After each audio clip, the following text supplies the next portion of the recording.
Well, welcome to Philly Net Squared, Net Tuesday.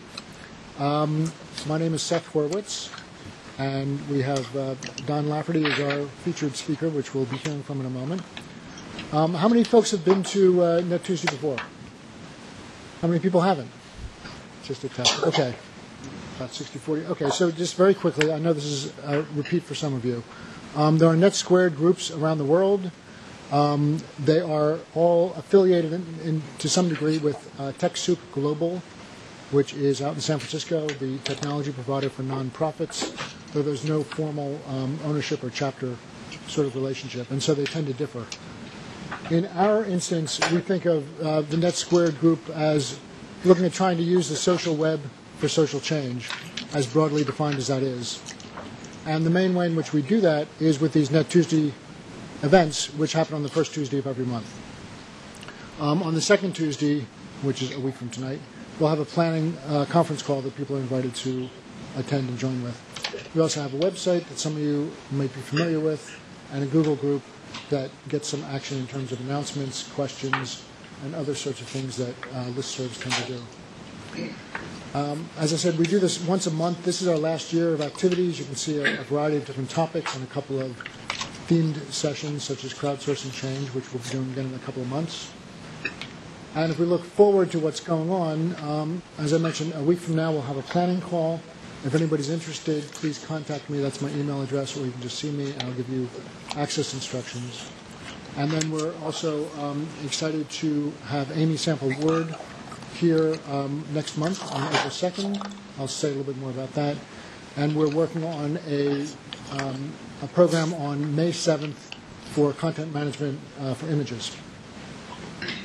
So Amy Sample Ward, and that's her blog and her website, lives in New York now, and she actually was the community organizer for Net Squares around the world for a while. And she's co-author of this book. She's coming in from New York next month, as I mentioned. This is the table of contents of the book, and you can see that it covers a wide range of things, advocacy, fundraising, community building, all from the perspective of anytime, everywhere. And I've started reading it. You can look at it if they like. It's very interesting. You're welcome to, you're invited to get it ahead of time and read it ahead of time, but there'll be books here for sale as well during the event. There are also a couple things coming just in the Friends Center I thought I would just mention. Tomorrow night, the Envision Peace Museum is sponsoring a film and what they call a food social called The Garden, which is all about social justice and food access. And that'll be here in this room tomorrow night. And then we're having Helen Caldecott. Will be here in a couple of weeks on a Friday night, and that's another large event. That'll be in the worship room that can accommodate a much larger crowd. Yes. For tomorrow night's program, is there someplace we can check and make sure that it's running? Oh, that's a good point. I would call the Friends Center, who would know it. I mean, that's a very good point. So no, I don't have a specific. There is a Facebook page for it, which I don't have the URL for it. They'll probably announce it on that as well. So if you look for the Envision Peace Museum on Facebook, you'll be able to find it. We are extending ourselves beyond the borders of this room. So there are 2 cameras which are streaming this out live to the world and millions of people who are watching, but not so. And we're also kind of hosting and monitoring a Twitter back channel using the hashtag of PHLNET2. So Andrew, who's back there, and raising his hand, is monitoring the channel, and he will voice into the room any sorts of questions or comments that might come from cyberspace to join the physical presence that's here. We're about networking as well as the events themselves, and we try and facilitate that in a couple of ways. There's a sign-in sheet there. If you haven't signed in, please sign in. Please make sure your writing is legible. And what we'll do is we'll compile that information and just send it back out to the other people in the room, and only to the people in the room. Same thing with the business cards. If you have a business card, or there's blank cards there, and you can fill one in for your alter ego, or if you don't have a business card, fill it in. We'll scan those and send that out to people in the room, and only to the people in the room. People were invited to tag themselves with these tags, which contain their name and a question about themselves, which is really meant as a networking and ice-breaking technique, so you can ask someone about what is that food you ate when you were young. And we have a strict no questions too stupid policy that we invite people to challenge and to see if we can exceed that. There's a couple of housekeeping things just go through really quickly. There's some food over there. I don't know, are there hoagie stuff left? There's a little bit left there. The Friends Center is a Platinum LEED certified building, so everything that's on the table except for the plastic wrapping around the hoagies is compostable. That includes the meats and cheeses, the foods, the plates, the cups, everything is compostable, and the compost is the green bucket over there. So please try and compost what you can. We have Wi-Fi access. If you're looking for that, it's under the Friends Guest Network. As I mentioned, we are video streaming this and video recording it. If you would prefer not to be on video, then the video free zone is over there where Don is standing, which I hope is not a statement of his willingness to be on video. And we will be using microphones, so we'll pass around a microphone during the Q&A and stuff like that, so that we will be able to make sure that picks up audibly on the recording. If you parked across the street on 15th Street, please go to the front desk and you'll get your card validated for a discount. And everyone is invited to come for a drink or a bite afterwards to continue the conversation in a more informal venue. Like, this is too formal. Our sponsor is the American Friends Service Committee, which is a peace and social justice organization that works around the world, is one of the tenants of this building, and also my employer. And this is what we're going to be doing tonight. We'll do some go-around self-introductions. Then Don is going to have a presentation. Then we're going to break into small groups for a little bit and answer some questions and try and really process some of the stuff before coming back into the whole group. So that's what we can look forward to as we go forward. Is that all clear? Any questions about this so far? Okay.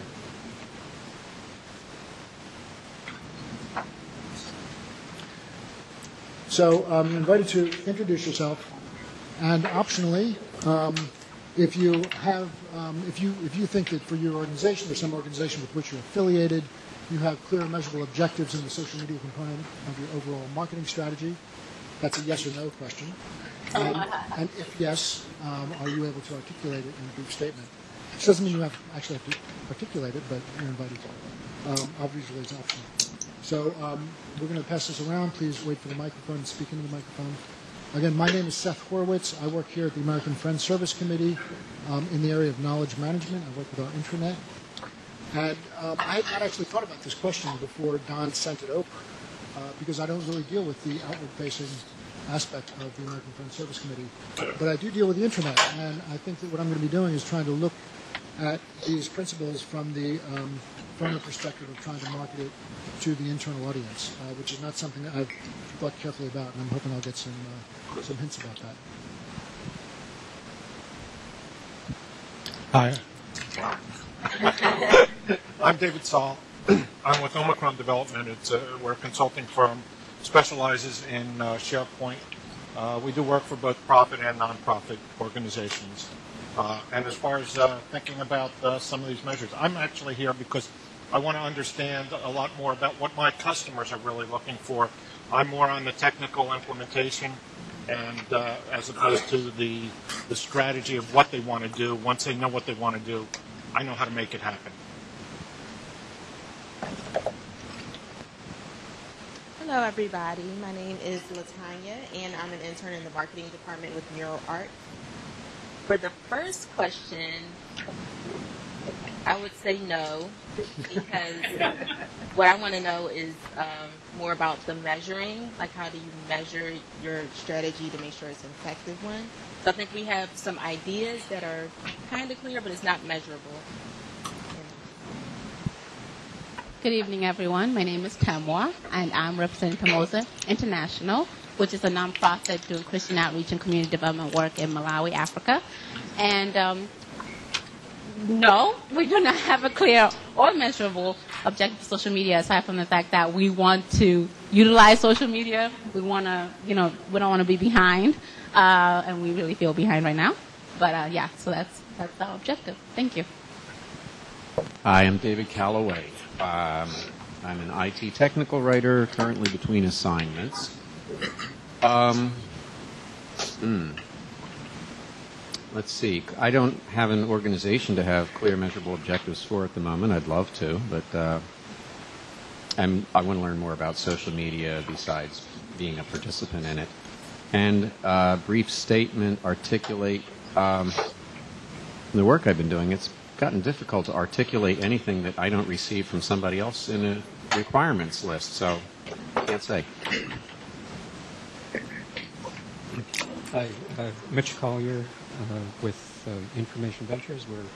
We're helping the federal government with communications and outreach in health and policy related areas, and I can't really pinpoint any specific strategy at this point. It varies from client to client.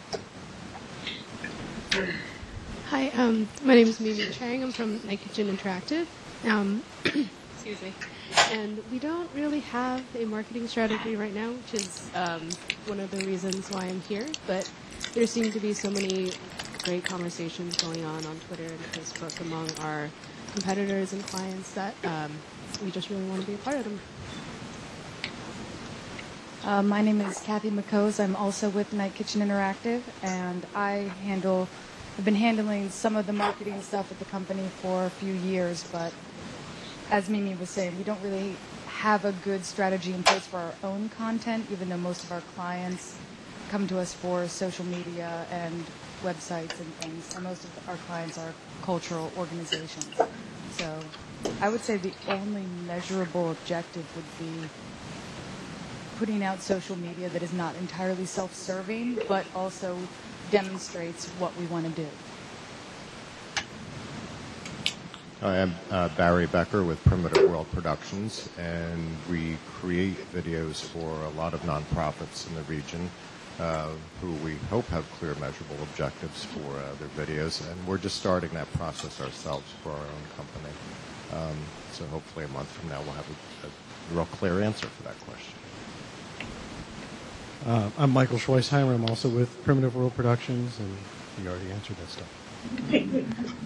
Hi, I'm Carrie Williams with Compete 360. We're a relatively new organization just getting up and off the ground, and so we do not yet have clear, measurable objectives, and we're just looking to learn. Many people here to learn. I am too. I'm Patricia Musbrelland. I'm an independent artist designer, and I'm just going to launch books, so I'm really interested in learning all about social media. Hi, I'm Jim Worster.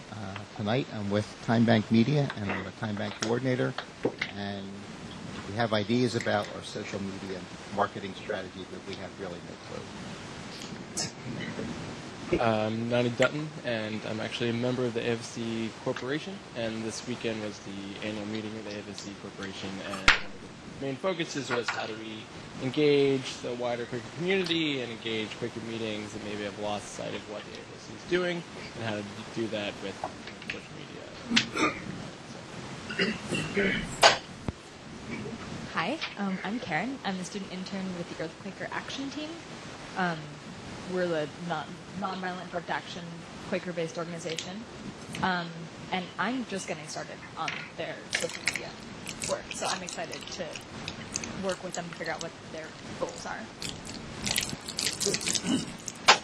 Hello, good evening. My name is Lorraine Stewart. I'm currently contracted by CareerLink in North Philadelphia in the Employment Services Department. We recently launched a Twitter and Facebook page, and I'm here to learn some new strategies that I can take back to help Philadelphians get back to work.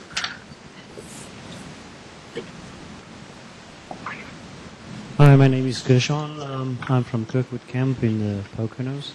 And I'm here just to learn, and actually I like the word social media, and I actually like the word strategy, and that's one of the reasons why I'm here tonight, to learn more about it. My name's Mary, and I sit on the board of directors for Kirkwood Camp, and as quickly as I can create a strategy, they add second and third tier levels. I just learned about feed yesterday. My name is Bill. I've got a website called Money Spent Well, and we try to write about social entrepreneurs and attract people who would invest in them, social entrepreneurs, particularly in developing countries. So I do have one clear and measurable objective, and that is I'm trying to increase the number of unique visitors to the site month over month, and that's going fairly well. But the danger of that is I've got to provide a lot of content to keep all those visitors coming. So it's a two-edged sword. Hi, I'm James Dyke, and I work for a publishing company called Elsevier, just across from here. And I was just really interested in the topics for the meeting, so I come along. In terms of the objectives and I think the company I work for, they have people dedicated to this, but lead a development team. So I was just interested in learning more. Hi, I'm Doug Barg. I'm the founder of Kitchen Cred. Kitchen Cred is an interactive education program that teaches middle school and high school students cooking and nutrition knowledge and food economics, and culminates in a culinary competition.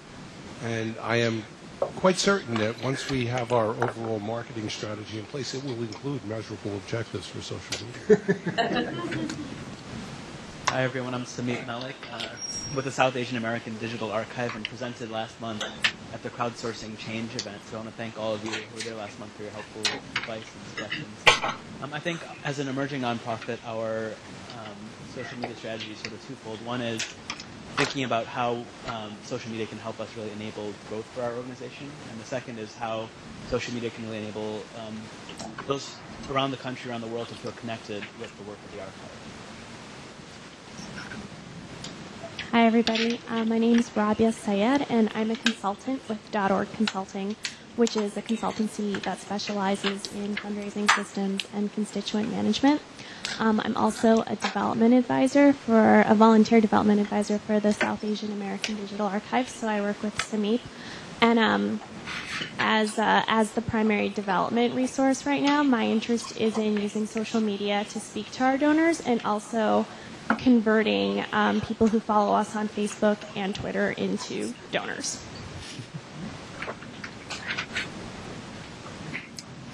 Hi, my name is Jay, and I am a freelance public relations consultant and writer, and I'm just here to learn and network, and I appreciate you having me.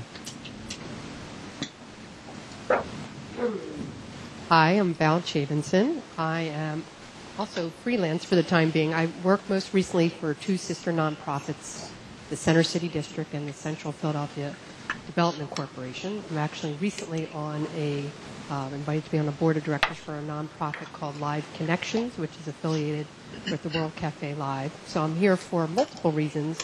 My primary measurable goal is to land a job. So I'm here for networking as well as learning, because I love technology as well. I'm Jackie Lewis with the World Gratitude Map, which is a crowd map that enables people across the world to upload reports of gratitude. So we have a pretty good social media presence with Twitter and Facebook. Then the crowd map itself, we have quantitative measurements in terms of how many unique visitors we have, how many hits we have, how many posts are there, how many countries we're in. And our goals are to keep us not so American-centric, so we try to make sure that we post in different languages using Google Translate, that our followers are in different countries, and we'll use actually seek out followers in media spots in different places to kind of diffuse the attention. And then we're also using YouTube and Vimeo to develop, to take media coverage that we have and turn it into social media to spread the word, and then developing original content. So it's new, but we're touching it all. My name is Lamar Kendrick, and good evening. And I'm a regular attendee, and I wanted to come to just try to stay informed and up to date on what's happening with social media. My civic involvements is in the matter of food security. And I was in a meeting recently, and no one spoke up to take responsibility for our web presence, so I raised my hand. So now it's time to, I guess, walk the talk. So I hope to learn something tonight that will help me for Thursday.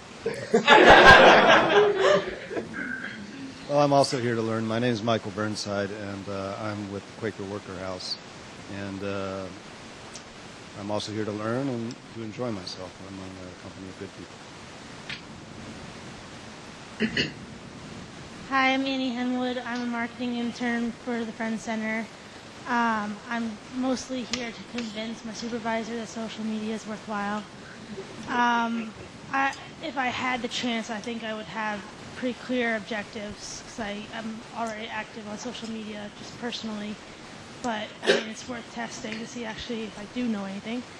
So if I give it an opportunity, I'd like to try it. My name is John Langan. I handle email marketing and social media for a large embroidery company. My main claim to fame tonight is that I drove Don into Center City to be with you all tonight. I spend most of my time with social media. I think I have a handle on it pretty well, but I always like to hear what Don has to say. I follow him around like that fish following the shark, get little nuggets all the time. He's always got something good for me. So enjoy. Hi, everybody. My name's Aaron. I actually volunteer with nonprofit Technology Resources here in Philadelphia, and recent discussion on the volunteer mailing list has shown that while there is a social media presence, the objectives maybe aren't quite clear. So I'm hoping to learn a little bit and give some takeaway items I can take back to them. Okay, a couple other people. My name is excuse me. My name is Alexander. I'm an up-and-coming entrepreneur. I'm interested in learning as much as I can about the social network. Also, to network. Thank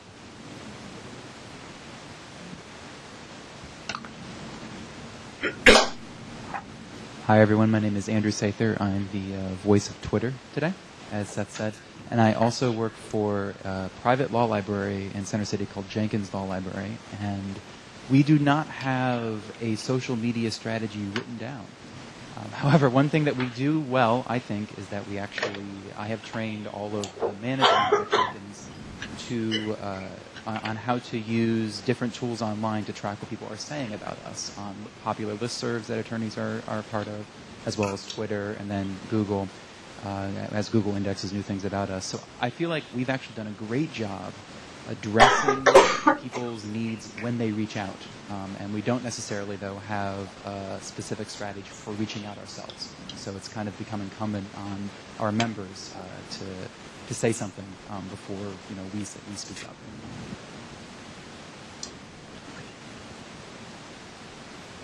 Hi, everybody. I'm Steve Lubetkin. Most of you know me as Podcast Steve on Twitter. My company is Lubetkin Global Communications. We produce documentary-style audio and video that people use as content in their social media strategies to drive more visibility. It's one of the best things you can do to get visibility in Google search results. Video and audio on a regular basis, recurring, organic, good content, that helps drive visibility, and that's what we help people do.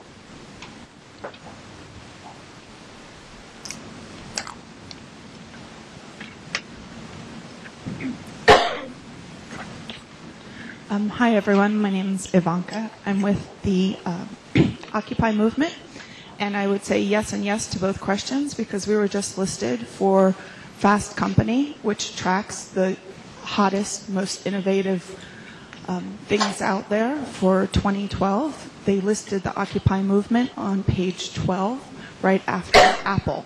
So we're listed third. So I think we do something well.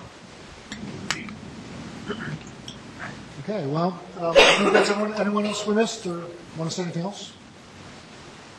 Okay, well, it's time to hear from Don Lafferty. We're pleased to have him here from Mingle Social, and he's going to speak for a while before we break into groups. Thank you, Seth. Thanks, everybody. So after hearing the objectives and lack of objectives, set my timer here. Where's my gizmo? I'm going to go quick because I'm going to be covering a lot of information. I have a short amount of time. I am not going to fulfill all your wishes here because there's not nearly enough time to explain how it all works, but I really am here just to show you what's possible and some of the ways that some of the people that I work with are achieving their objectives. So for most of us here, this is the first thing you need to do is identify your audience. Now, lots of people think social media is all about what you say. It's often about what you hear and how well you listen. For this group, your audience are obviously donors, volunteers, and advocates for your organizations, if you're a nonprofit. For the few for-profit companies in here, it's structured a little different, but you know who your target connections are. So this is how most people reach their audience, right? So it's a combination of traditional media and social media. These are the things that, frequently cost tons of money. These are the things that people think are free, but they're not. And I say they're not because while they are often free to sign up for, they, first of all, they cost you time. Number one, that's not free. And if you want to really take full advantage of the back-end tools that are available with any social media network, you're going to pay a little bit of money for that. It's not a lot of money, but we'll get into that in some more detail here. This is what I'm going to focus on today. And I'm going to start with some numbers.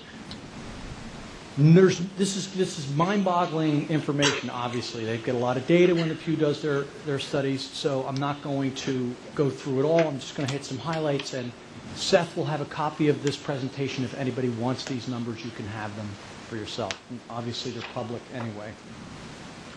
So who is online? 81% of adults in America are online, 95% of upper-income households. So that's a pretty compelling couple of numbers right there for organizations that think social media is just kids stuff. It's not.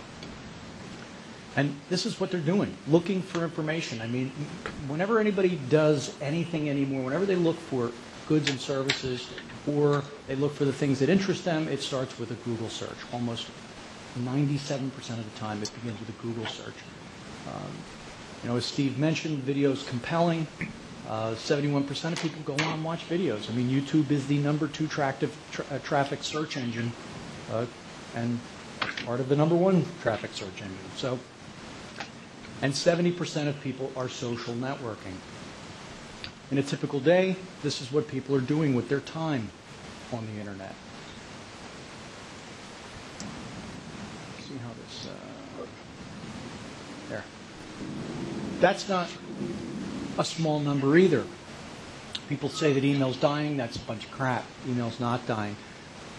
So we used, when Chuck Hall compiled this for a seminar we did for nonprofits earlier this year for the United Way, and we used arts and organizations as a proxy for nonprofits, and this data came from the Pew study on how people were using social media inside arts organizations. So you can see that Facebook is really the 800-pound gorilla of social media, even in the nonprofit sector. Most organizations are using 2 to 5 platforms. That's sort of the validation for all of you in here that are saying, there's just so many things I can do, what should I do? You don't really have to do everything. You can just do a few things and do them well and do them effectively. After you've done your homework and you find out where your target connections are spending their time, you can really narrow it down to just a couple. So the primary platforms that I'm going to cover, let's just see how quick I get to that. We'll get to it, don't worry. This is how they're posting their content. As a marketer who does this for a living, where I do a lot of analytics to see what works and what doesn't work, once or twice a day is about all I really want to post anyway. I mean, posting once a week is not going to cut it. A lot of people think, forget about your own sensibilities for a minute. A lot of us in the room say, I'm sick of seeing the same old people posting the same old stuff on Facebook all the time. You almost have to get into the head of your target connections for a minute and consider how are they using Facebook? How are they using Twitter? And how can you plug into their behavior? And so if they connect to your organization, it's because, well, obviously you've got some sort of compelling reason that they wanted to connect with you. Are you going to piss them off posting more than once a day? Probably not. Posting 3 times a day? You might. All right, that's a lot. That's 21 times a week. That gets to be kind of a lot. The average person has about 150 to 170 connections on Facebook. So if you're posting 3 times a day, you're gonna take up a lot of space in someone's feed. You're going to constantly be popping up in front of them. And unless you have a lot of really awesome stuff to talk about, you're going to become annoying. So once a day, twice a day at the most is really about all you want to post. And what are they doing with social media? Engaging their audience, monitoring what people are saying, and they're learning about their audience. So the process that you're going to go through all the time when you're using social media is that whole wash, rinse, and repeat sort of thing, right? So when you are engaging your audience, that's obviously a good thing. You put up content, your audience likes the content, they comment on the content, they share the content. That's a good thing. That's exactly what you're trying to evoke. That monitor what people are saying is a little bit of a different kind of an animal, right? On Facebook, there's a couple tools you can use, free tools you can use to monitor what's happening on Facebook. And you can do the same thing on Twitter. I use Hootsuite. Hootsuite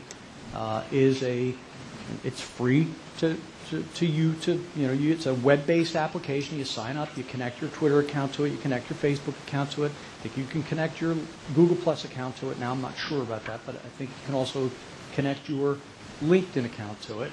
And you can set up searches for keywords that are going to tip you off to the conversations that are being had by your target connections. And the easiest way I can describe that for you is, and I always tell this over and over, so John, I apologize in advance. But my son with his, I got to remember I'm live streaming here, sorry buddy. My son with his 2 degrees from Rider University is a bartender at TGI Fridays up in Bensalem, Pennsylvania. And since he's my kid, they stuck him with doing the social media strategy for their little restaurant there. So he came to me and he said, well, okay, wise guy, how can I do this without actually working or doing anything? What can I do? So we made it very simple. He simply listens, and I'm using that with the air quotes, for 2 words on social media. He listens for the word Bensalem, and he listens for Parks Casino. Because he knows if somebody's talking about Bensalem or somebody's talking about Parks Casino, that means that both the Bensalem, TGI Fridays is in Bensalem, and Parks Casino is right behind TGI Fridays. So when he wakes up at 2 o'clock in the afternoon, he opens up his computer, and he's got maybe 150 mentions of Parks Casino that he looks at, and maybe 100 mentions of Bensalem. Now, in sales speak, what those are leads to people that are potentially customers of the restaurant. So what does he do? Well, on Twitter, he simply follows them from the branded TGI Fridays account. And they get an email, like you all know. Anybody that's on Twitter knows. You get an email that says, TGIF Bensalem is following you on Twitter. And that person goes, my mom lives in Bensalem, or I go to Bensalem, or my brother lives in Bensalem. They click on the link that comes in that email, and it opens up the branded Twitter page for Fridays, and it says, mention you found us on Twitter, and your first appetizer is free. So he has listened wisely for the key terms that have tipped him off to the conversations that are being had by his target connections, branded himself, provided a value proposition, mention you found us on Twitter and your first appetizer is free, and he's engaged with these people in the lowest possible way, right? He's not saying anything to them. He's not tapping them on the shoulder. He's not sending them an email. He simply followed them. So because you're in a numbers game when you do this kind of stuff, not everybody is going to come running into Fridays because you follow them on Twitter, but some of them do. So when you are listening, monitoring what people are talking about, that monitoring needs to be built around the keywords that are going to, and I'm repeating this for the 3rd time now, that are going to tip you off to the conversations that are being had by your target connections. And learning about your audience, is really what the data is going to tell you about what the audience is doing with your content. You're going to learn what they like, what they don't like, what they're sharing, what they're not sharing, and your challenge as a marketer for your organization is to provide them more of what they like, more of what they want, by listening and by learning. So these are the impacts that arts organizations are seeing because of their social media. And obviously, I heard a lot of this in your objectives to boost the visibility of your organization, engage the people that you want to engage with. I heard somebody has an objective to increase website traffic. You can certainly do that with social media. Promote events, very easy to do, and engage your stakeholders with calls to action that are embedded in your content, your awesome content, because boring content is just not going to fly. So now what do? You got to get found, right? How do you get found? Well, this is in a nutshell the ecosystem that you're dealing with, and it's based on this right here. And I heard somebody in the audience during introductions saying that creating content is a scary thing. It's like being a columnist, right? But worse. So creating this content is a sort of a organizational mindset, right? When you hear this, social media has to be bought into from the C-level, from the C-suite. It's kind of true, because there needs to be a sort of a mindset in your organization that everything we do is content. Everything we do is content. And when I say everything we do, I mean, I've seen organizations like the United Way and the Quilts for Kids and some other nonprofits that I deal with. If somebody stops in the office with a dozen donuts to drop it off for the people in the office, they'll take a picture of that person and they'll put it up on Facebook and they'll say, hey, thanks for stopping by so-and-so. And, people like that stuff. They want to see themselves on it. So consider for a minute, it's not just super produced video. It's not just professionally taken photographs. It isn't just professionally copywritten articles. It's everything your organizations do. You need to start thinking about it like potential content and capturing it and empowering people in your organizations to capture content with their cell phones, with their tablets, with whatever. And, put a process in place to sort of vet that content and polish it up if you want to. But the realness of social media is where you really make the human connection. So the more real it is, actually the higher quality it sometimes is. These other bits of the puzzle are all critical parts. Social media is a piece, as you can see. It is certainly not the answer. It's not the golden key to all of this.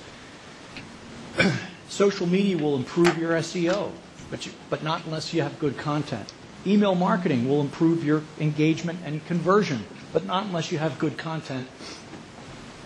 And copywriting is the key to good content, or at least when it comes to blog articles. But none of these things can be successful alone. And frequently, and Steve and I were talking about this before we started, because Steve and I have known each other since the beginning of this whole circus.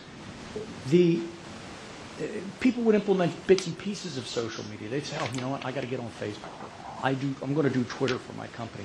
Without that real clearly articulated set of objectives. Really clearly articulated set of objectives. And they would get, in the beginning, it was kind of easy to get this organic bump out of everything that you were doing, because it was new, because everybody was trying it out. Well, people have become a little numb to it.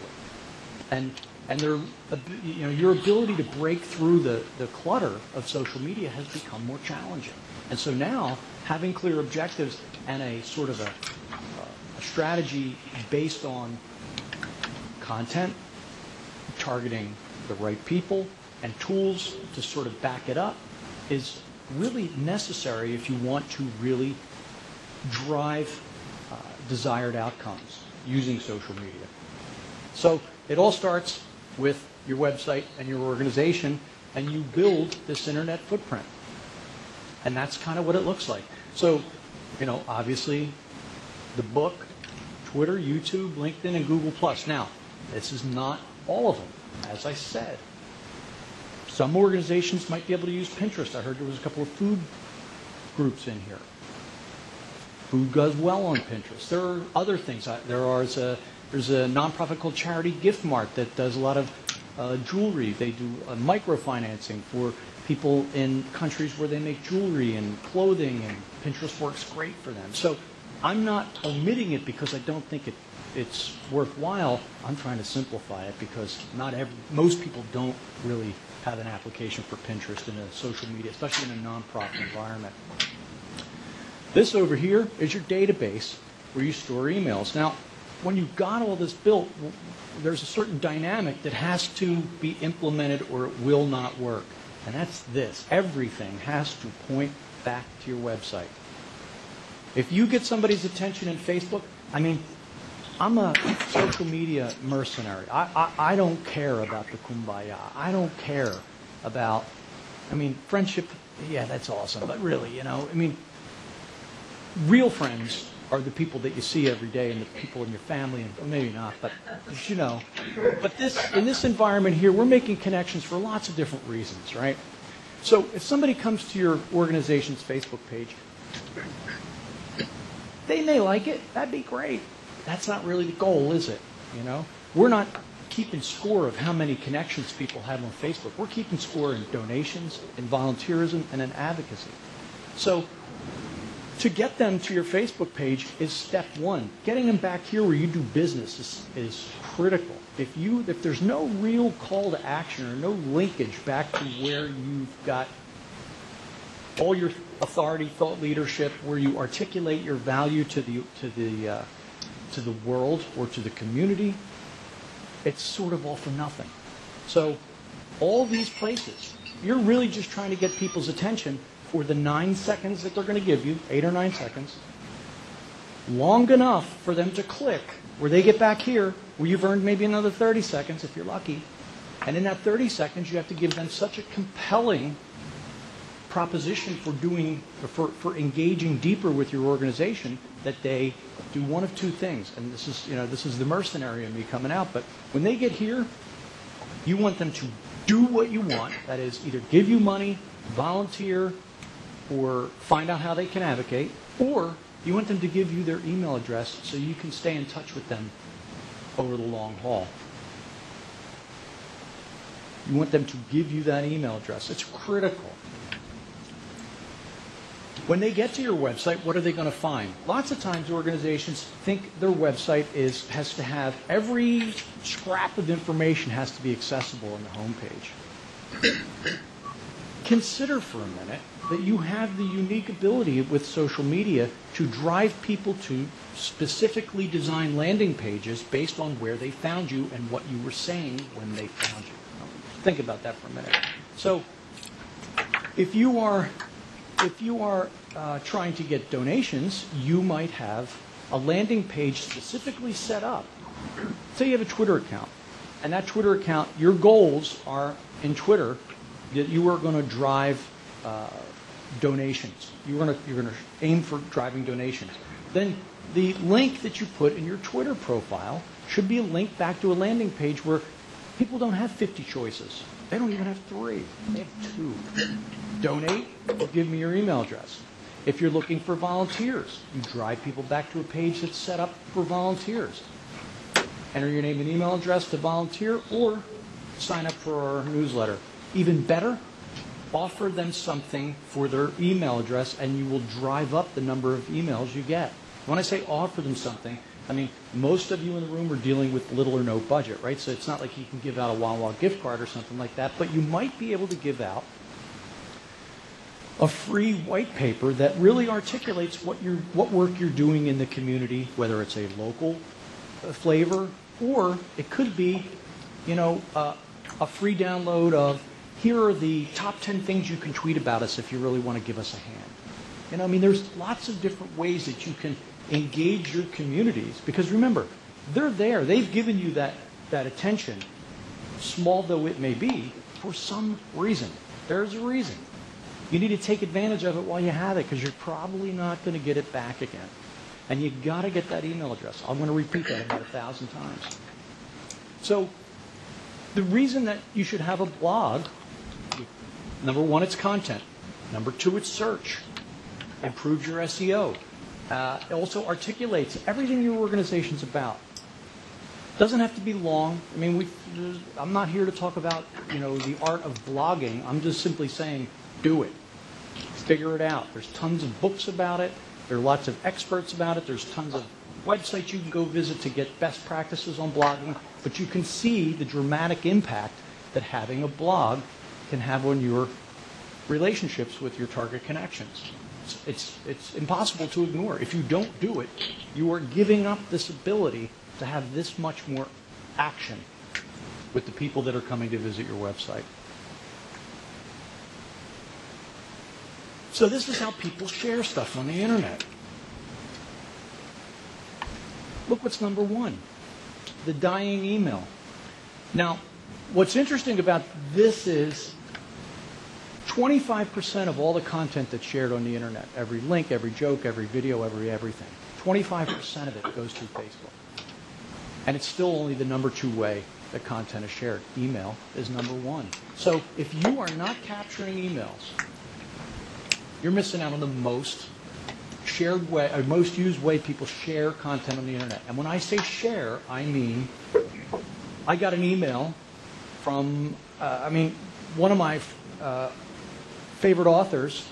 He does an email, and it's really it's almost insidiously genius, because he sends an email out, and it's got a few blurbs about what he's up to, what his books are, what's going on with his books, what's going on with his movies, what's going on with his future projects. And I mean, before I'm even scrolling down, all that content is there. The next thing is a family recipe. He always pulls out of his grandmother's recipe book. And the next thing is travel tip based on what he's been through this past month. It's the travel tip and the recipe that gets the email shared. His content goes along with it. So when I get his email, if I see a recipe that I think my mom would like, or my ex-wife would like, or whatever, I forward that email, and Steve's stuff gets pushed right along with it.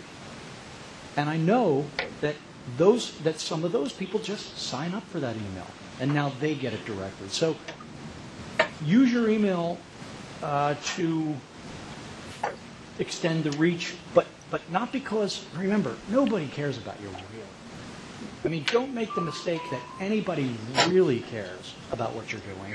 They do, but they don't. They really care about themselves. So your email always has to have this sort of what's in it for me question answered. Has to. If you think your organization is above what these people's needs are, their personal needs are, you're kidding yourself. So make sure that everything you do sort of answers that question, but especially your email. And I know this sounds kind of harsh, but that's the way it works. It really does work that way. This is sort of what you're setting up, is an inbound marketing model. So your objective is always to get someone, when they get back to your website, right? These people are searching for stuff. They found you on Twitter. They saw a tweet they like, or they saw something you posted on Facebook, or you sent them an email, and they see it, they click, it brings them back to your home base where you're making them some sort of an offer. There's a call to action. They enter their name and email address. They get whatever you're giving, and you get their email, or they enter your business process. It is that simple. That's sort of the cycle that you're always shooting for. Pardon me. And so when you're creating content, when you're creating objectives, and you're really trying to finely tune your objectives, think about them super granularly, as tightly as you can. And it'll give you the ability to then say, if I want somebody to do that, then I need to give them this first. Now, I'll get into something very specific about that. So you want to pull all your tools together. So I mentioned Facebook ads. Has anybody in here used Facebook ads before? Okay. Did you find them successful? All right. Well then, here's the thing. Facebook ads can be successful if you really know who you're trying to reach, exactly who you're trying to reach, and that when you build that Facebook ad, the little blurb they give you and the picture they give you are both compelling and engaging. There isn't a single client that we have that doesn't expend all of their Facebook ad budget every single day. So people do click on Facebook ads, despite the fact that nobody in here probably does, right? I never have an audience where anybody admits to clicking on Facebook ads, but it works. I guarantee you, I mean, every single client blows every single penny of every single Facebook ad budget every single day. And you only spend money on Facebook ads when people click on them. So Facebook ads is one part of it. Promoted posts is another tremendously powerful, very inexpensive way to extend your reach on Facebook. Facebook deals, another thing not so much applicable to this crowd, but Facebook deals are very powerful. And using Facebook apps like North Social, Wildfire, or any of the other, there's lots of other ones, to create customized experiences for people when they land on your Facebook page. When people get to your wall, they may run down and look at some of your posts. They might. You're not really sure what they're going to click on, but they could click on something. But if you have a Facebook app set up, one of these things here, and you drive somebody back to your Facebook page, back to that specific page, you can set up a very customized experience. For instance, North Social has, I think, 18 or 19 different applications that you can plug into your Facebook page for very low cost. I mean, most Facebook pages can run North Social apps for, I don't know, $3 a day, $4 a day, something like that. So that when the person clicks back to your Facebook page, they can watch a video that you want them to see. Or they can enter their name and email address to get something from you, a free download of something, or some kind of swag that you're giving out, or yes, sir. Can you just explain what a Facebook app is? Yes, an app is a customized landing page on your Facebook page, where, as I said, there's if North Social has 18 different kinds. So that, and I would show them here, but believe me, they have like a 3-minute video for each different one to drag you through it.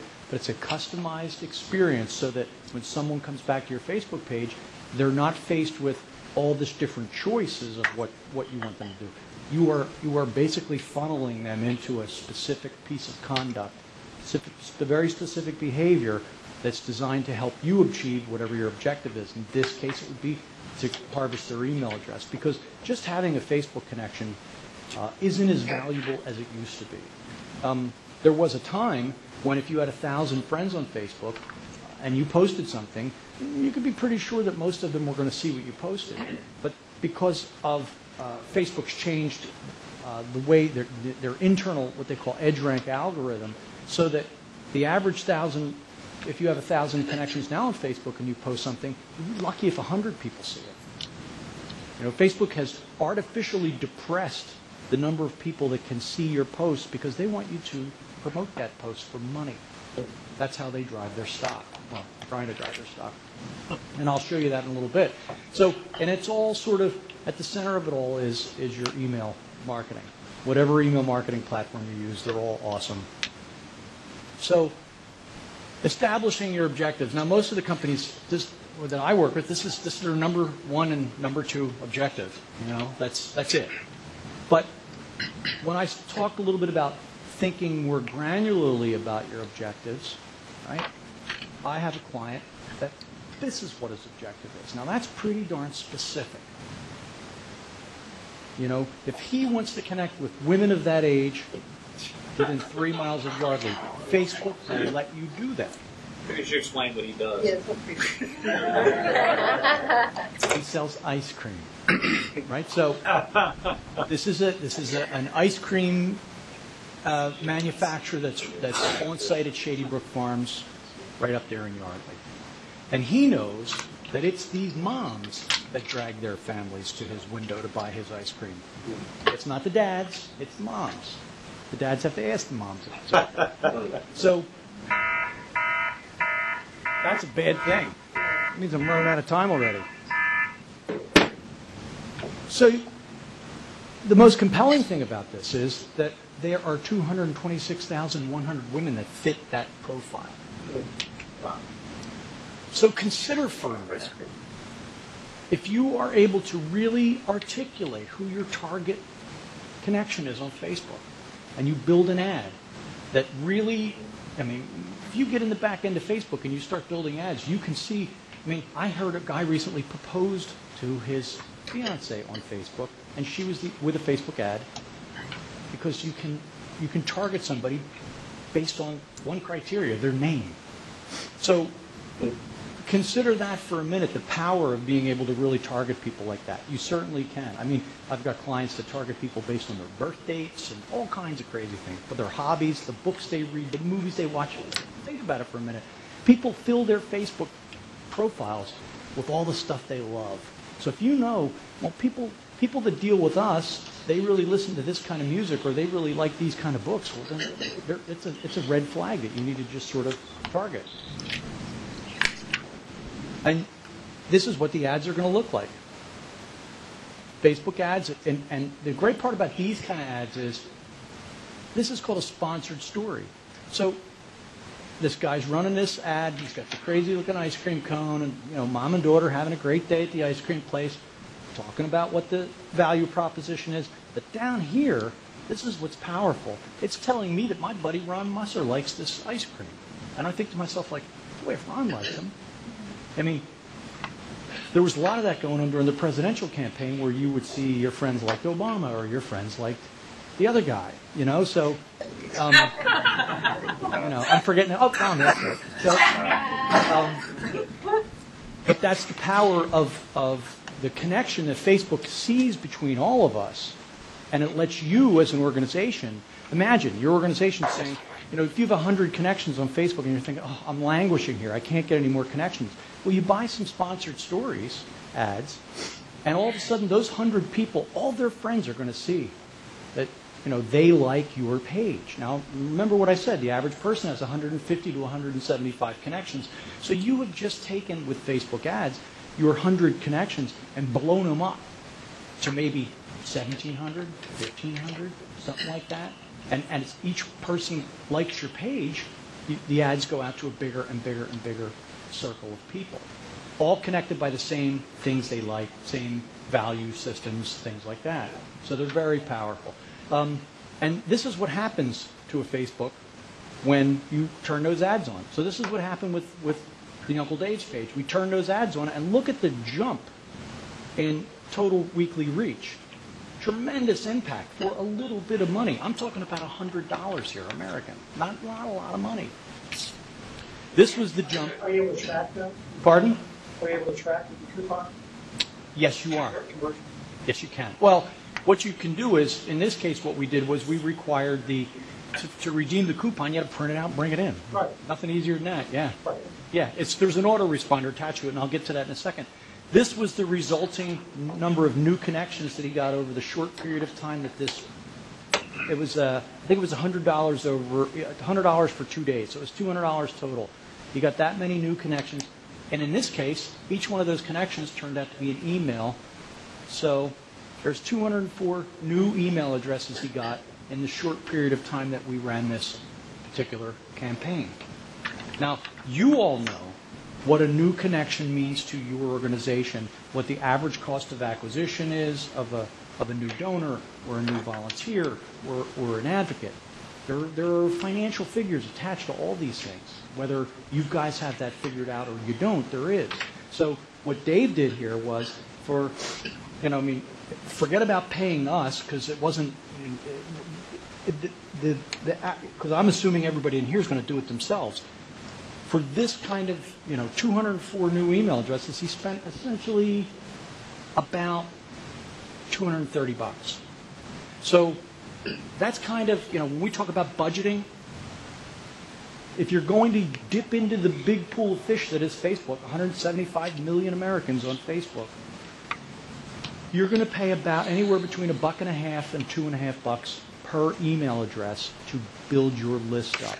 if you run Facebook ad campaigns that are designed to drive people back to a landing page where they enter their email address to get some kind of value.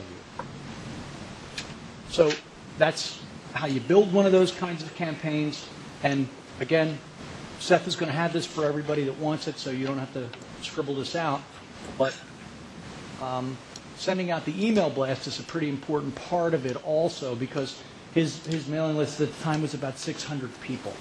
So we sent out an email to 600 people, 200 and some odd people engaged, and our 200 and some odd people were new emails as a result of the engagement by the 600 and some people that he already had on his list.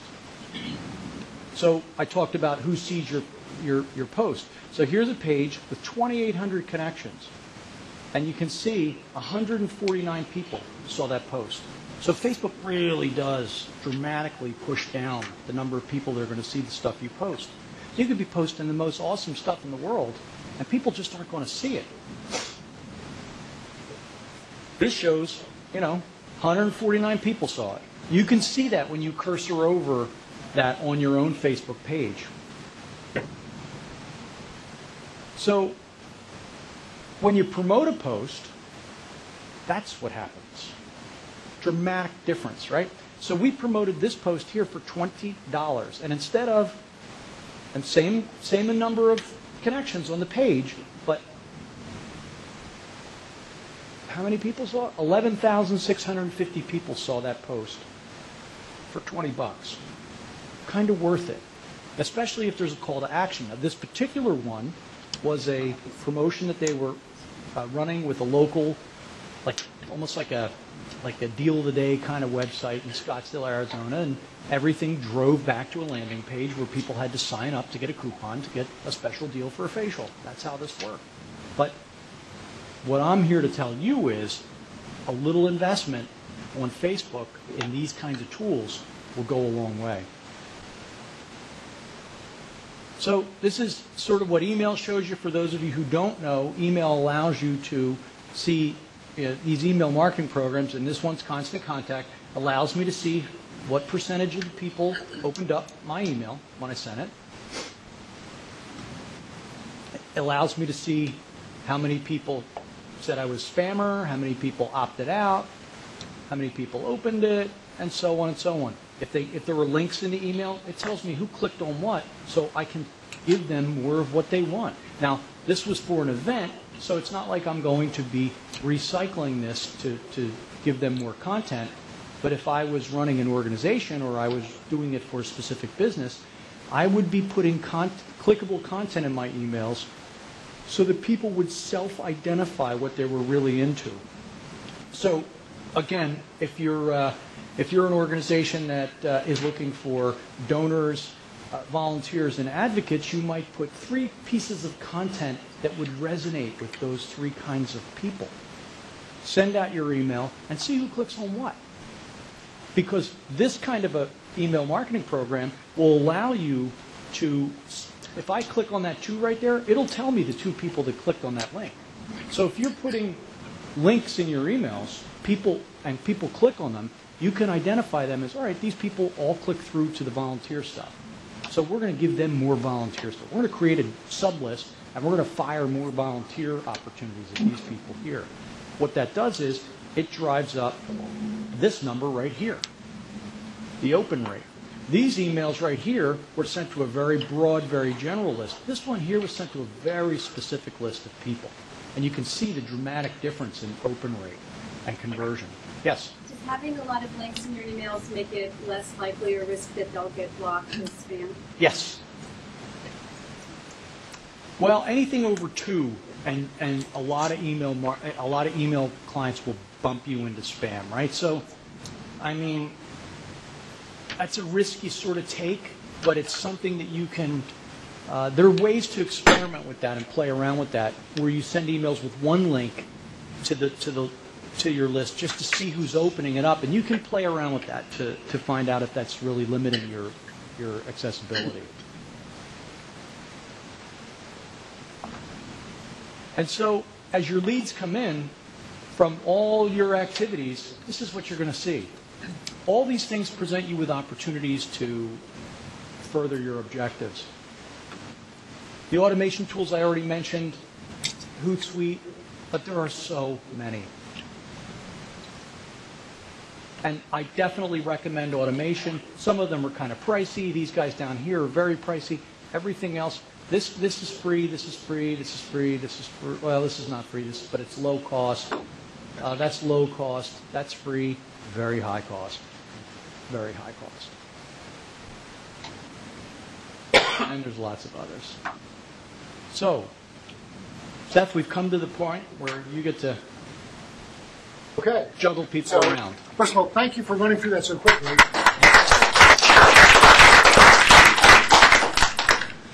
So, as Don mentioned, we're gonna switch over a little bit. We are going to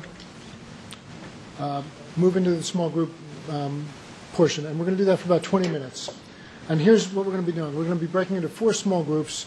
It's going to be randomized, and I'll tell you what the randomizing factor is in a moment. The locations of the groups will be, and you're just going to have to move chairs and stand or whatever you're going to do. Up here toward the food, over on this side, back there, and back there. So just kind of spreading around the room a little bit. Plus the 5th group will be the online group. And Andrew is prepared to manage a Twitter chat. And if you would rather join the online group, you may do that. How many folks have we heard from online, Andrew?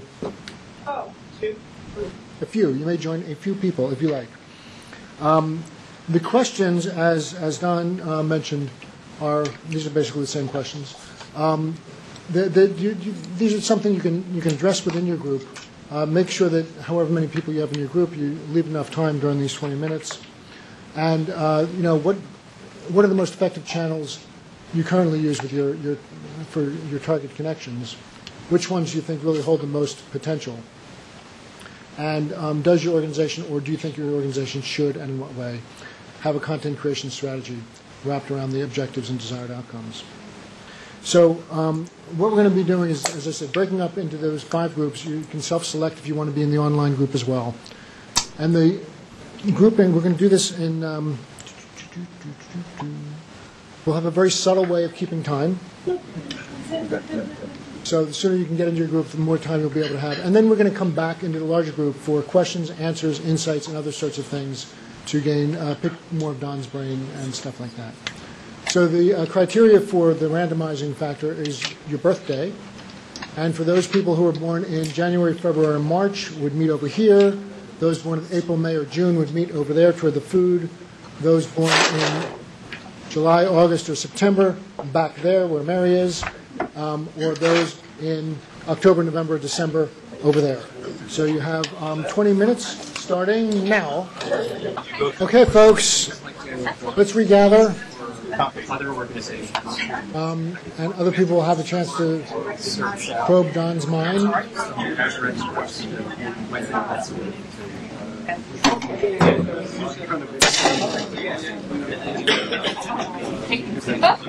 Well,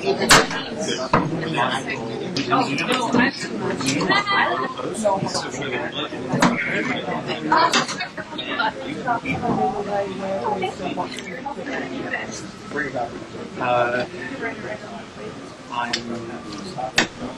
offering a possible project where they Yeah, that's fine.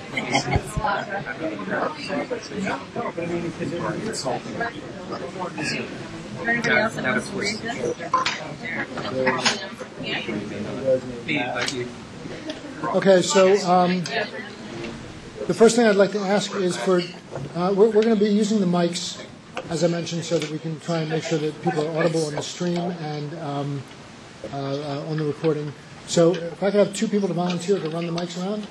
Mills is a faithful volunteer for this, has experience and a veteran. Would anybody else like to join? Do it? Okay, great. So the mics are here.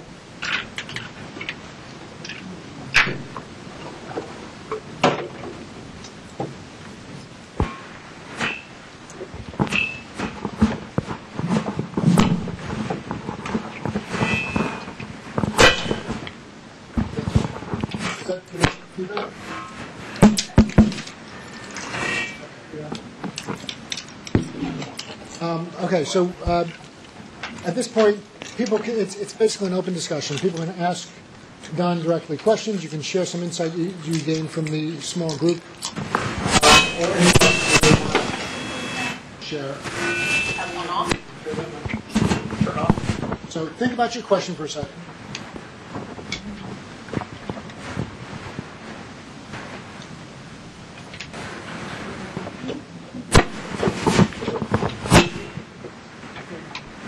Are we waiting on Seth? I think we're trying to figure out if that mic or this mic, if one of them is causing static. Turn the gain down. Start again. It's on, it's fine. Okay. All right. Anyone have any questions or anything? Doug. So, Don, one of the topics that came up in our group had to do with a different kind of optimization about what's the best time to post during the day or during the week.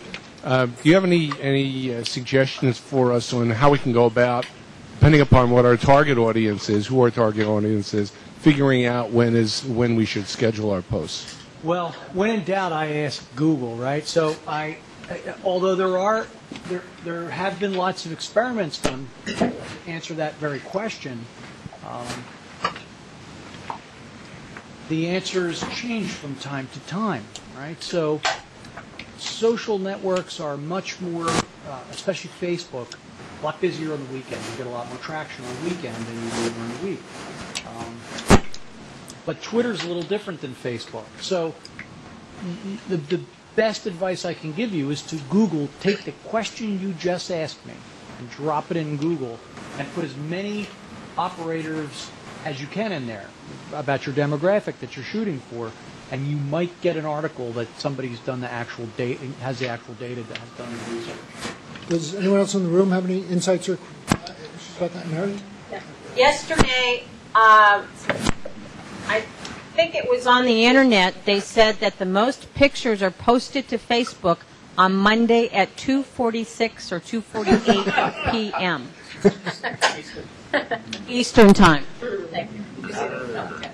Now multiplied by the number of people in this room, so, when everybody else starts doing it at 2:46 on Monday. Okay. Back in the John?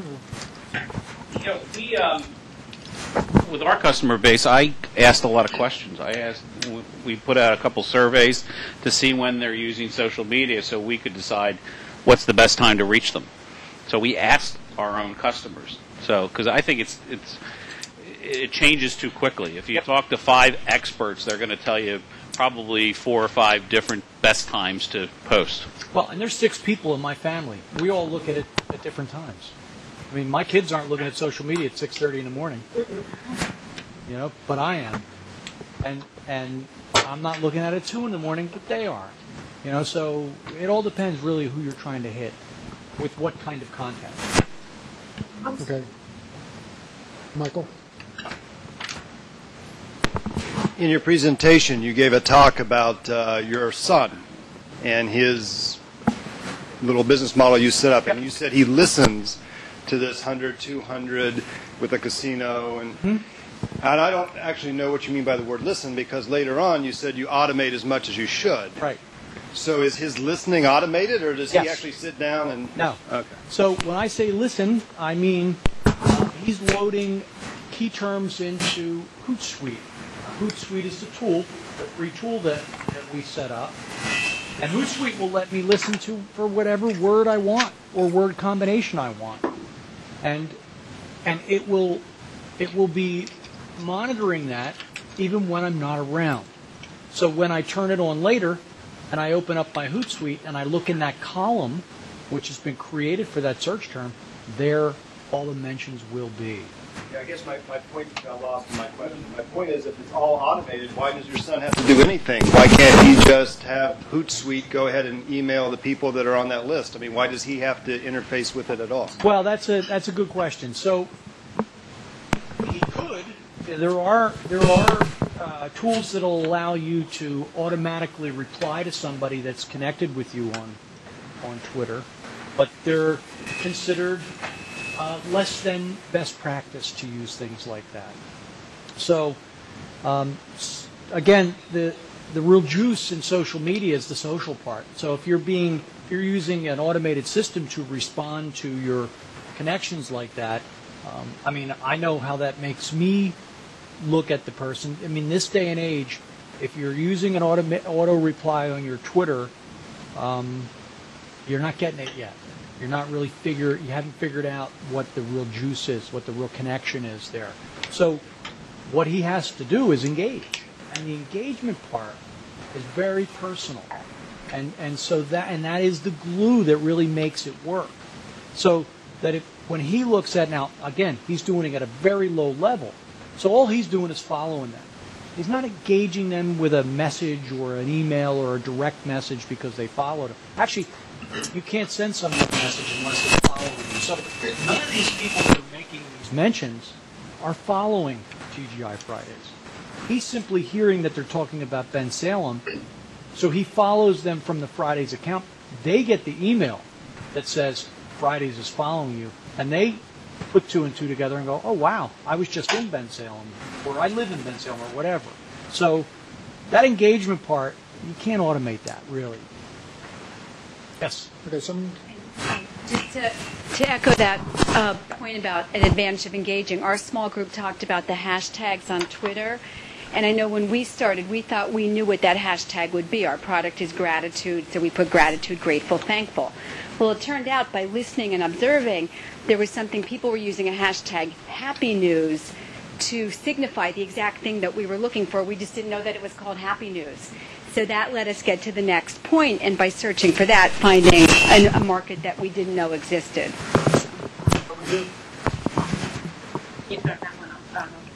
So our organization is small, very small nonprofit, no staff really. How much time do you think you would need to devote to managing your social media to be successful? Because right now I'm contemplating maybe getting a college intern or volunteer just to manage it, but how much time do you really have to put into it? You're going to put more time into creating content than you are into managing the actual social media. So if you don't include content creation, I don't know, 15 to 30 minutes a day, maybe. You don't have to spend a lot of time on it. You're going to spend your time, you know, if you draw a line in your business process between getting a lead and the lead entering your business process, social media stops at the altar, and then your business takes over, whatever your regular business process is. So doing the social media part of it, the posting, I mean, at the same time I say you shouldn't automate the engagement, sometimes you can automate the outward messaging, right? So you can use a tool like Hootsuite to set up your tweets for, you know, a week in advance for some of them. Some of them you want to be a little bit more spontaneous or more topical. But a lot of the standard messaging that most organizations have, you can schedule that out for, you know, a reasonable period of time. You don't want to go out too far because people have gotten egg on their face scheduling social media posts when something really bad happens and they're still tweeting, like people in the mall where the Aurora shooting was happening, tweeting about things, you know, come in for this special or that special when, you know, the whole place was in lockdown. So that's bad practice. Right. And as a follow-up real quick, was it protocol to always respond to whatever posts or response people are having to what you posted? So I can imagine that the initial post doesn't take time, but then if you're continuing to engage, following. Yeah, it could. I mean, but still, we're talking in Twitter, we're talking a few seconds for response. But yeah, you absolutely should. Engagement is the glue that's going to make your connections powerful. Okay, Rabia? Rabia. So, thank you. So I just wanted to speak to it's really not that much time that you have to spend. I know at the South Asian American Digital Archive, we started out with Sameep like 700 Facebook fans in September, October, and now we're up to over 1,400. And Sameep, he's the only full-time employee. He's doing other things, like actually running the organization and fundraising and doing all the programmatic activity, but still with the amount of time that, and it's not that much time that you dedicate to social media, but if you put up good content, we doubled our Facebook presence in, just a few months.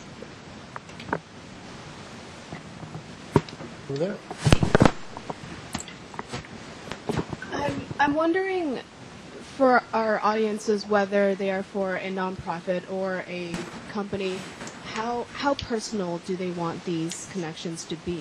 Do they want to be engaging with the company, or do they want to be actually talking to a person who works at the company? So do they want to be talking to Don Lafferty, or do they want to be talking to Mingle Social? Oh, nobody wants to talk to a brand.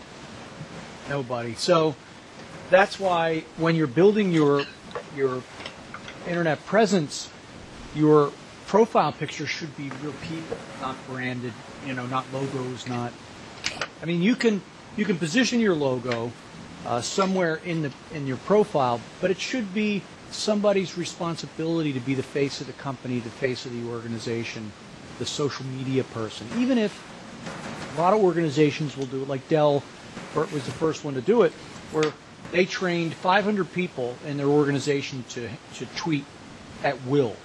And they had to put a little two-letter signature at the end of each tweet, and they had a directory, so that if you wanted to know who sent that tweet out, you could develop relationships with people at Dell and Twitter based on who their signature was at the end of the tweet. So, again, back to the glue. The glue is the personal connection. So nobody wants to talk to us. They want to talk to somebody. They want to think they know somebody. They're connected to somebody at the organization that's giving them some inside track, some behind-the-scenes information, something like that. Let's say you're the Philadelphia Museum of Art, and you have an institute. I've heard two different answers. The Philadelphia Museum of Art can tweet institutionally, come see this exhibit, we have this program. But then I've also heard you should be Jay at the Philadelphia Museum of Art and tweet from that address to personalize it. That's a way to do it too. You're not going to get the same level of engagement because so the corporate Twitter account is going to be a megaphone, right? It's just going to be announcing things, talking about itself, making, essentially another channel for distributing information about the value that the museum offers. But Jay at the museum is going to be giving that, again, as I said to her, that sort of behind-the-scenes look at what's really going on at the museum, that personal touch. It's just a little bit of a, it's not even a nuance. Actually, it's dramatically different than the relationships people are going to have with the museum. Yeah. Yes. I can picture something like that working well with hi, I'm Jay, the curator of the Japanese room, and I know you're a friend of the Japanese room, and here's something we're doing that you particularly would be interested in. Well, that is I've seen that kind of partitioning. Yes. You mean, that kind of, in a nutshell, that is kind of what I'm talking about. Any other questions? Over here. How should we integrate our social media tools so that they kind of feed to each other, or should we just be focused on them going back to the website? And then my second question is, we use a lot of like Pinterest or Instagram, like more visual social media tools. So how can we optimize that to drive that? So when you create your pins can go back to wherever you want them to go, right? You can link your pins back to your website, which I do recommend. Instagram, when you fill out your profile, you're going to put there's going to be a link in there that you're going to be able to, when people want to know more about you, they're going to click on that link and go back to wherever you tell them to go back to. So when you're branding yourself in various different social media platforms, every one of them is going to give you an opportunity to link somewhere. That's going to be the landing page where you're going to drive people, where you actually have that call to action to get them to do something, whatever you need them to do. to achieve your business objectives. The other question you asked was, should you interlink your social media networks? No, as little as possible. You really want people to go from that social network right back to that landing page on your website where they engage with your business process or give you an email address. So you don't really want people, I mean, if you get somebody's attention in Facebook, right, you don't care if they're connected to you on Twitter. You've got their attention. Remember your goals. Your goals are not, they don't reside in the social networks. Your goals reside back inside your organization. So the sooner you can get people from that social network back to your organization, the better your conversion rate's going to be, the more likely you're going to be to achieve your objectives. So, yeah, you want to get them right back to the website, right away. Not, and connect with us on Facebook, and connect with us on Twitter. And, by the way, we're on LinkedIn too, and we're on Goodreads. You're going to find people in each one of those places because that's where they run, that's where they operate, that's where their comfort level is. But the only thing you're going to do is tap them on the shoulder and say, I couldn't help but overhear you talking about this. If you like that, then you'll love this. And when they look at this, it's going to be your website. That's the phenomenon. You're always trying to make that happen. Get them from there to here as quickly as possible. Was your question also asking about whether you should use tools that send stuff out to multiple channels simultaneously? Was that also part of the question?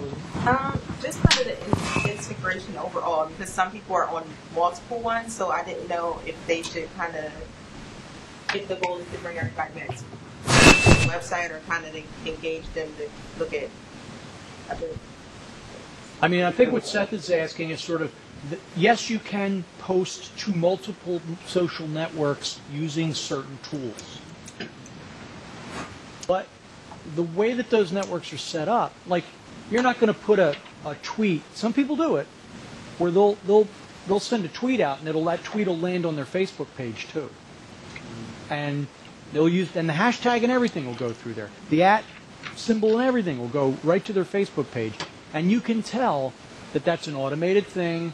And for some people that aren't pimping, because some people are, I mean, that's what I'm talking about. That's what I do, right?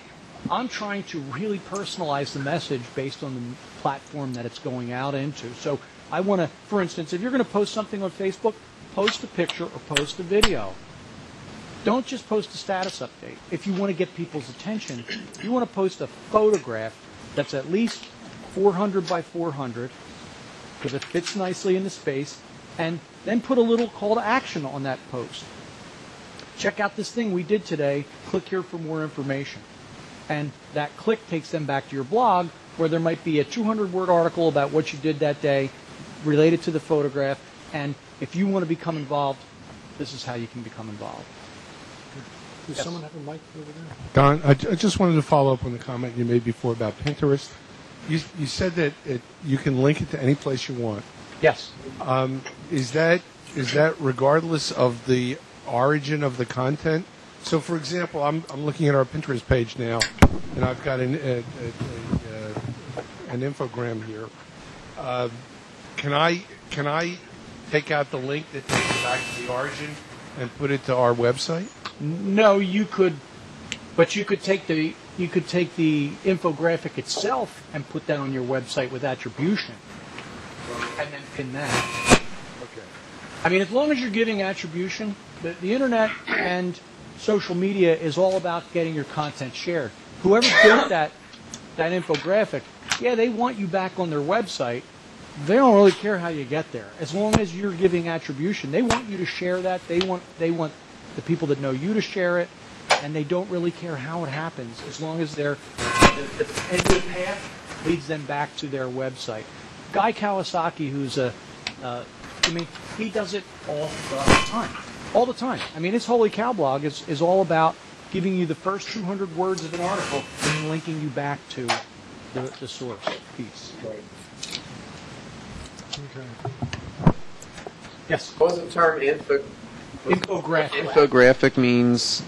It's one of these sprawling graphic representations of data that's supposed to make it easier to digest for people who don't like to look at Excel spreadsheets.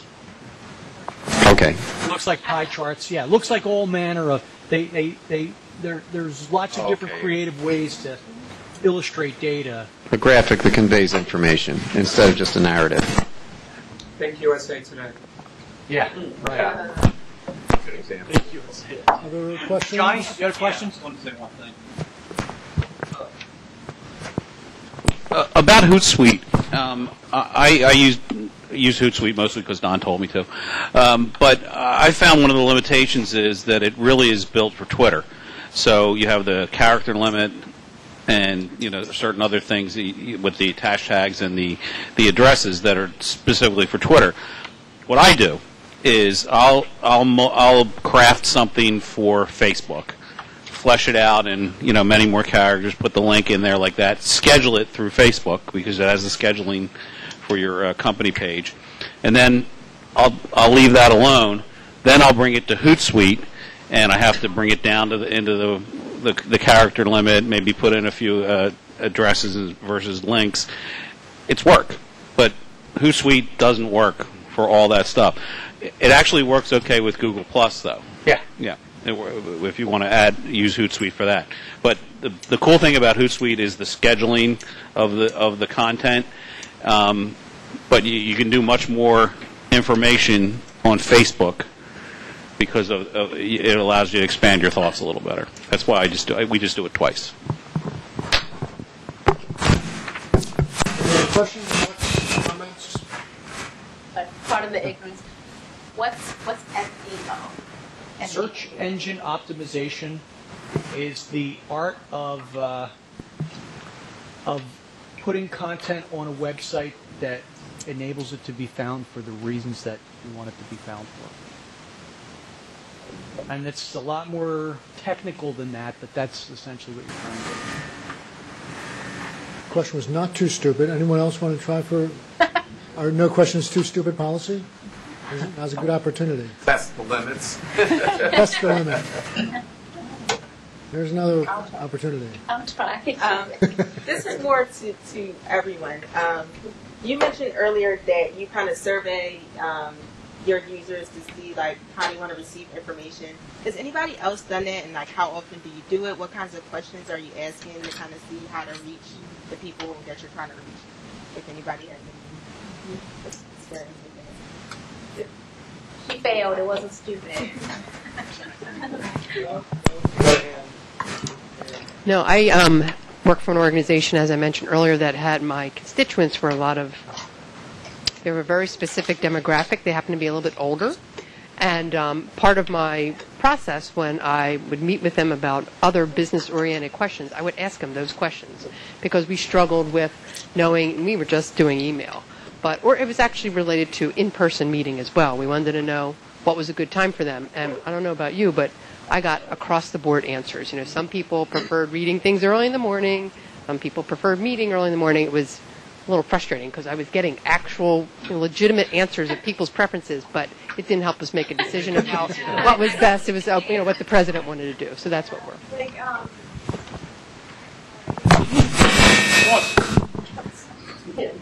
So I would, if your organization doesn't have the bandwidth to actually handle analyzing the data that you receive from such a survey, I personally, and you may disagree with me, but if you don't have the bandwidth to analyze that data and to actually use that data to inform strategy, I wouldn't bother.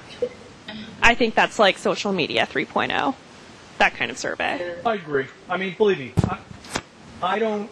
Everything that I recommend costs money because it costs time. Right? Even if you're not paying for something, you're paying for your own time. So, and you sort of have to do that math yourself and decide whether or not it's worth it. So, I totally agree with you on that. I also found the problem was, when do I even put up the survey? I mean, then I'm only getting, the survey's only being seen by a small number of people, and those people are responding, and then, I only got the people responding who look at it at 3 o'clock, and they all said, well, I drink things at 3 o'clock. I mean, that really does speak to the sheer level of experimentation and data gathering that you need to be committed to if social media, if you're really going to be serious about integrating your social media into the achievement of your objectives, you almost have to be committed to doing a little bit of data crunching or some that goes along with that experimentation. And it can be simple testing. We're going to send an email at early in the morning one day, and we're going to send it after dinner another day, and we're going to compare the results. And so on and so on and so on. You can do that in every manner of social media channel, and it can be overwhelming, but you don't have to do it all at one time. And nothing that I'm describing is something that you need to turn on all at once. You can sort of work your way into these different things over a period of time. Any other questions? I have a question for the group, which is, after hearing all of this and gaining the insights from Don and from fellow participants, does anyone have any insights into what are still the biggest impediments for them in terms of their organization creating an integrated and effective social media strategy? Are there new insights into what's really going to get in the way, or what really is still intimidating to you? I would say continuity, because if you got all volunteers, how do you know somebody's going to maintain it after you get it launched and put the initial effort into it? That's something that I think you have to figure out, because I'm not sure how we would be doing it with my organization. Any insights, Don? Well, we have that same problem with every single client. Because generally speaking, the ideal scenario is that someone inside of an organization is doing it because they've got a deeper knowledge and a deeper passion for the material, and they do change, So that can be helped to some degree by having a strategy, a written strategy, by having policies that govern the appropriate use of social media and the content. An editorial calendar is a great tool to have. Good old-fashioned Excel spreadsheet saying, these are the blogs we're going to post for the next 6 months. Here, this is how we're going to do it. Deploying a team of people to create that content, or if you don't have a team, somebody, somehow. But that editorial calendar can smooth out those transitions for you, and it'll give the new person a basis for understanding what came before, and it's also something you can include in the interview process as you bring in new, whether they're volunteers or interns or whatever. Any other impediments, hindrances, scary things? John? Yeah. What are you scared of, John? I'm not, but I'll just relate one of the issues that I ran into very early, and I know people are still running into this. If you're not the head of the organization, you have to convince people that are above you that this is a viable means of communication. And that's a very difficult thing to do sometimes. I made the joke, Don's heard me say it before, that I had to convince the CEO of my company that this was a viable business tool, the same tool that his daughter uses to meet her friends at the mall. So it can be difficult. So you have to really do your homework, figure out how it's going to work for your specific organization, do your best to analyze what the return can be, and then keep feeding them that information that it's working or it's not working. Don't be afraid to say it's not working and we're going to do this next.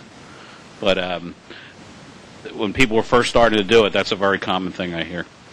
That Pew data that I referenced at the very beginning of the presentation is, I included that for that specific reason for this crowd. I mean, we used that, as I mentioned, we did a thing for the United Way earlier this year. We were in a room, we had 75 nonprofits in the room, all trying to figure out how they were going to go back and justify the use of social media to their management. And that Pew data is compelling.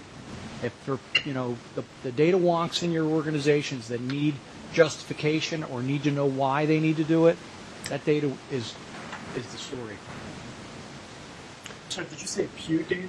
Yeah. Any other questions, comments, insights, scary things? Okay, well then I want to thank Don for a wonderful presentation. If we're interested in continuing informally conversing over some food and drink, please stick around. We're just going to break down the equipment and we'll be on out. So, Thanks a lot, everyone.